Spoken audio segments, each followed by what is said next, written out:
Bienvenue, merci à tous d'être là, si nombreux pour aller en production sur nos projets open source. Alors j'ai fait ce talk tout simplement parce que j'ai constaté qu'au niveau de mon entreprise, souvent dans mes missions, j'avais une industrialisation qui était semblable à ça. Et derrière, je travaillais sur des projets personnels et mes projets personnels, ils avaient plus tendance à ressembler à ça. Je caricature un peu, mais souvent quand je voulais montrer mes projets à ma famille, à mes amis, je m'apercevais que je pouvais pas tout simplement parce que ça tournait sur mon PC. Donc, je m'appelle Yann Moujnel, je suis système architecte chez Takima et aujourd'hui je vais vous parler de mise en production des applis open source. Donc l'idée, ça a été de récupérer les grands concepts clés qu'on avait en entreprise, scalabilité, résilience, qualité, et essayer de les appliquer sur nos projets open source en prenant en compte différents facteurs. Déjà qu'on n'a pas forcément le même budget, enfin moi non. Donc je vais privilégier pour ça l'open source, des services freemium, pas forcément le même temps, on travaille le soir, le week-end. Donc je vais privilégier du service manager où je vais pas faire des installations, de la maintenance sur mes services et de l'automatisation pour pouvoir ne pas avoir répété les tâches. Et enfin les compétences. Donc là j'ai essayé de donner quelques astuces et outils que j'ai rencontrés autour de mon chemin. Donc on part d'où? On part d'ici, vous avez un nouveau projet, vous l'avez versionné, vous le mettez en ligne, GitHub, GitLab, j'avais fait un talk similaire, plus axé, plus libriste sous Framagit. Ici l'incontournable c'est GitHub. Et la première chose qu'on va vouloir avoir, c'est une CI. La CI sous GitHub, c'est comme GitLab CI ou les pipelines Jenkins, pour ceux qui connaissent. C'est un fichier YAML que vous mettez dans votre projet, qui automatiquement va détecter, déclencher des actions.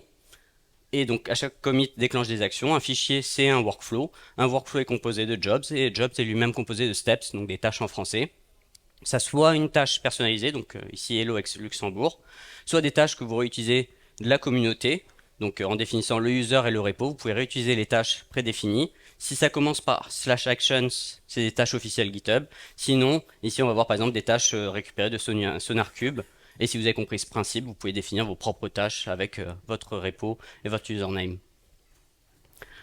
Si vous n'êtes pas axé, juste un petit parenthèse, si vous n'êtes pas à l'aise avec le YAML, vous pouvez très bien utiliser l'UI GitHub pour vous configurer automatiquement et vous générer du YAML. Donc ici, je voulais faire du Java. Il m'a proposé cette structure-là, qui est pas mal. Bon, on est en JDK 17, il n'est pas à jour, mais ça fait une bonne base. La première chose qu'on va vouloir avoir au niveau de la CI, c'est des tests. Là, rien de plus simple. En quelques lignes, ici, je fais du front-end, je définis le fait que je vais vouloir Node sur le reste de ma pipeline. Je vais faire un npm CI, donc c'est comme un npm install, mais qui va se baser sur le package JSON pour avoir les mêmes dépendances que j'ai en local. Et derrière, je lance mes tests unitaires. La même chose sur Java, T-Murin, tiens, on est sur la même version entre Node et Java. Et on a des tests unitaires pour chacun de nos commits. On peut faire également des tests end-to-end. Donc ici, j'utilise Playwright. J'ai récupéré leur configuration de leur site web. Et à chaque fois que je vais committer, il va vérifier sur différents navigateurs et lancer des tests de non-régression pour s'assurer que j'ai rien cassé et que tout fonctionne. Bon, c'est bien beau les tests. On va vouloir aussi de la qualité. Qui dit qualité de code dit Sonar. Sonar, on l'utilise souvent en entreprise. Sachez qu'il utilise une version managée cloud qui est gratuite.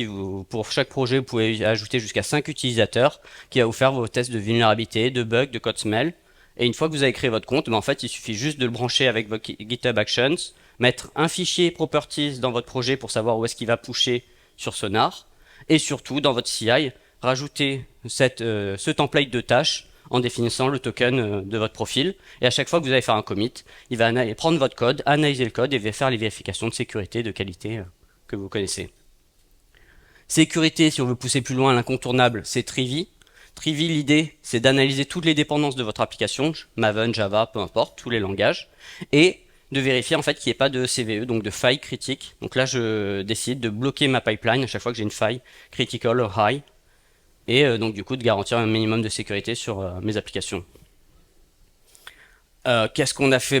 Là, jusqu'alors, l'hébergement de code, on vient de rajouter une CI avec test de qualité de code, ainsi de suite. Donc à chaque fois que vous committez sur votre projet, ce qui m'intéresse, c'est qu'on est sur du communautaire, donc c'est à chaque fois que vous committez, mais également à chaque fois que quelqu'un va faire une merge request, vous allez vous garantir qu'en fait, le contenu de la merge request passe les tests de sécurité, passe la qualité que vous avez exigée sur votre projet, ce qui me semble important. Bon, après la CI, on va vouloir livrer. Qui dit livrer dit delivery. On va vouloir publier un artefact. La première étape, ça va être de publier un artefact. Moi, je recommande à choisir une image Docker, comme ça tourne sur n'importe quel environnement. Vous pouvez faire un Uberjar aussi si vous le voulez. Il y a quelques années, je publiais tout sur Docker Hub. Depuis 2020 maintenant, GitHub vous permet d'être un registry. L'avantage c'est que comme ça, vous êtes sur une pipeline GitHub qui publie sur GitHub. Vous n'avez pas besoin de partager des credentials. C'est automatique et assez fluide. Modulo, je me suis refait avoir là il y a quelques mois sur le fait qu'il faut autoriser dans votre workflow. Donc il faut autoriser votre pipeline à publier un artefact. C'est juste une option à cocher. Et concrètement, bah en fait là c'est j'ai récupéré ça de la documentation officielle. C'est 3 étapes. La première étape, je me login sur le registry. La deuxième étape, j'extracte toutes les données concernant mon projet GitHub, donc les branches, les tags, ainsi de suite, pour construire mon image Docker. Et derrière, je publie mon image Docker. Dans votre projet GitHub, vous retrouvez vos artefacts avec vos images Docker dont vous pouvez définir la visibilité publique ou privée selon votre convenance. Hop, bah, la même chose, sauf que cette fois-ci on arrive jusqu'à la delivery, on arrive à livrer une image Docker, et l'important maintenant, ça va être d'utiliser cette image Docker pour la pousser en production. Pour ça, j'ai choisi la première approche, c'est le Service Manager. Service Manager, ça avait été lancé bien démocratisé il y a une quinzaine d'années avec Heroku, qui avait vraiment lancé cette démarche-là. Depuis, il est devenu payant et il y a plein d'alternatives qui ont vu le jour. Globalement, le principe c'est toujours le même. C'est un service que vous avez en ligne, que vous avez branché sur votre GitHub, et à chaque fois que vous faites un commit, un push, il va prendre votre code, le livrer quelque part sur le cloud. Souvent c'est du AWS OnSpot, mais en réalité, vous en fichez.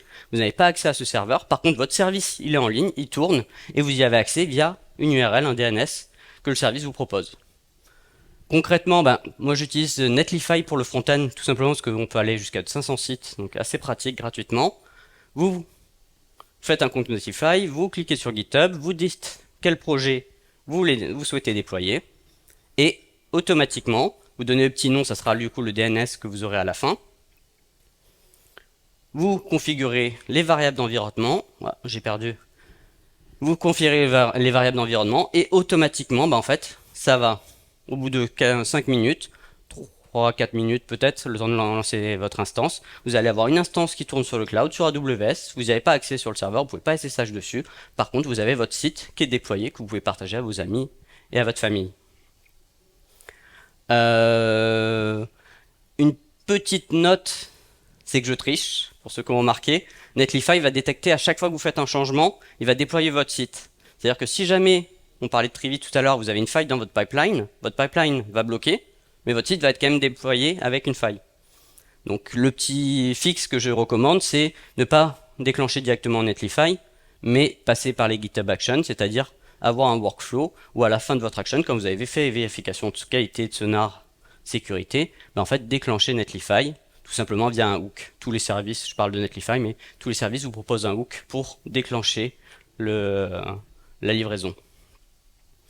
Ça c'était le front-end. Pour le back-end, j'ai tendance à utiliser Koyeb, tout simplement parce qu'il propose une option Docker. Donc c'est la même chose, vous faites votre compte, vous dites ici la version de Docker que vous souhaitez utiliser, donc ça c'est l'image que j'ai buildée précédemment de mon projet, et vous avez le droit à une instance gratuite, derrière il faudra payer, mais vous avez le droit à une instance avec quand même 500 mégas de RAM, donc ça peut faire tourner une bonne application Spring Boot. Et pareil, vous attendez quelques minutes, le temps que c'est déployé, vous avez votre application qui est déployée en ligne, et cette fois-ci vous avez quand même les logs, donc c'est assez intéressant, surtout si vous voulez débugger. Et genre, je sais pas si vous avez travaillé sur Heroku à l'époque où il fallait peut-être une demi-journée, une journée pour déployer les applications, avec le YAML, ainsi de suite. Ici, c'est réellement 5 clics pour chacun, et on a notre front-end et notre back-end qui est livré automatiquement. C'est cool, mais j'ai parlé uniquement de la version managée. Peut-être que certains d'entre vous avaient vos propres serveurs. On va essayer d'aborder quand même la partie hébergée. Donc hébergé, c'est soit vous avez un ancien PC que vous faites tourner comme serveur, soit vous avez un serveur sur AWS, OVH, Stinger, peu importe. La première recommandation que j'ai à vous faire pour ça, c'est d'automatiser la configuration. J'ai des serveurs OVH qui ont brûlé en 2021. J'avais tout perdu, depuis tout est ansibilisé, Terraform, Puppet, ainsi de suite. Mais toute votre configuration automatisez-la, tout simplement parce que le serveur peut vous lâcher. Là je propose, c'était pour une association environnementale, j'avais fait un Ansible, donc je propose, si vous voulez vous en inspirer. Je vais pas rentrer trop dans le détail d'Ansible, j'ai pas le temps, j'ai pas le retour du temps. Mais globalement, vous pouvez le faire sur n'importe quelle orchestration.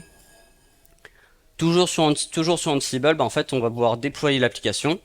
Donc déployer l'application, c'est quoi? C'est tout simplement, lorsque vous publiez votre application, ça crée l'image Docker, et derrière l'image Docker, on va vouloir la déployer sur le serveur. Pour ça, rien de plus simple.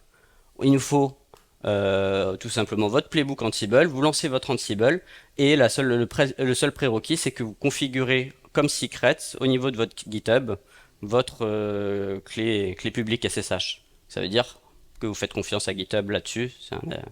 Chacun, chacun peut avoir son avis là-dessus. Si vous n'êtes pas à l'aise, vous pouvez très bien mettre du Argo CD et ainsi de suite, mais on repasse sur du manager. Et on repasse sur du manager, donc du coup, je voulais aller au plus simple à ce niveau-là.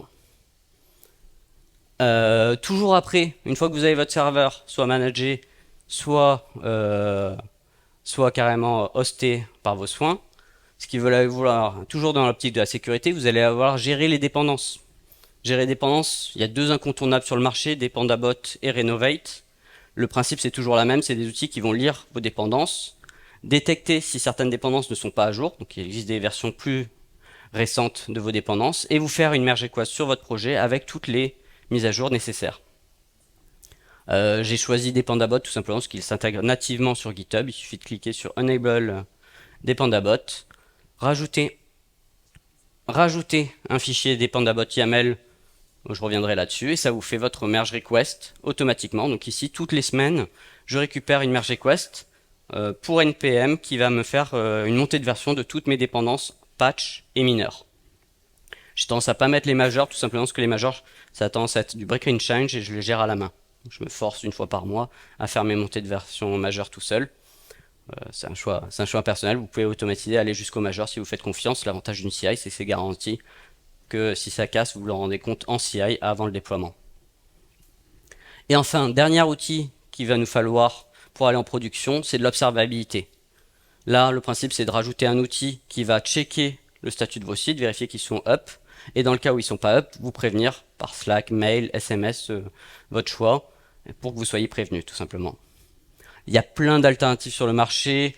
J'en ai mis 3 ici. En réalité, il en existe énormément. Personnellement, j'utilise Uptime Robot. Tout simplement ce que je trouve très simple à utiliser. Vous définissez ici votre URL. Vous dites que toutes les 5 minutes, il va vérifier que votre site est up. Et si jamais le site n'est pas up, il m'envoie un mail. Et en petit bonus, ça propose un dashboard pour vérifier le statut de vos sites en temps réel. Bon, là, j'étais parti en vacances. Un bilan, je voulais vous montrer en fait à travers ce talk que ce qu'on a en entreprise, on peut le faire également sur nos projets personnels. Donc là, aller jusqu'en production avec une CI, une CD et des exigences de test de sécurité qu'on souhaite avoir. C'est automatisé du coup de bout en bout et c'est modulaire, donc vous pouvez récupérer certaines parties, vous en inspirer. Tout ça c'est grâce à l'open source. Donc n'hésitez pas, si vous avez le temps à contribuer et si vous avez les moyens à financer. Donc une stack, je reviens de bout en bout jusqu'en production, jusqu'au déploiement. Ça peut vous servir comme un bon starter pour vos projets personnels. J'espère que ça pourra vous inspirer. Si vous voyez d'autres choses, n'hésitez pas à contribuer. Et d'ici là, en fait, je vous remercie. Merci au VoxDay.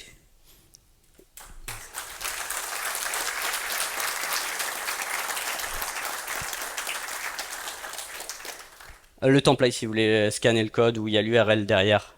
Si vous voulez scanner le code, il y a tout un template du coup sur GitHub. On a le temps pour une question. On a le temps pour une question.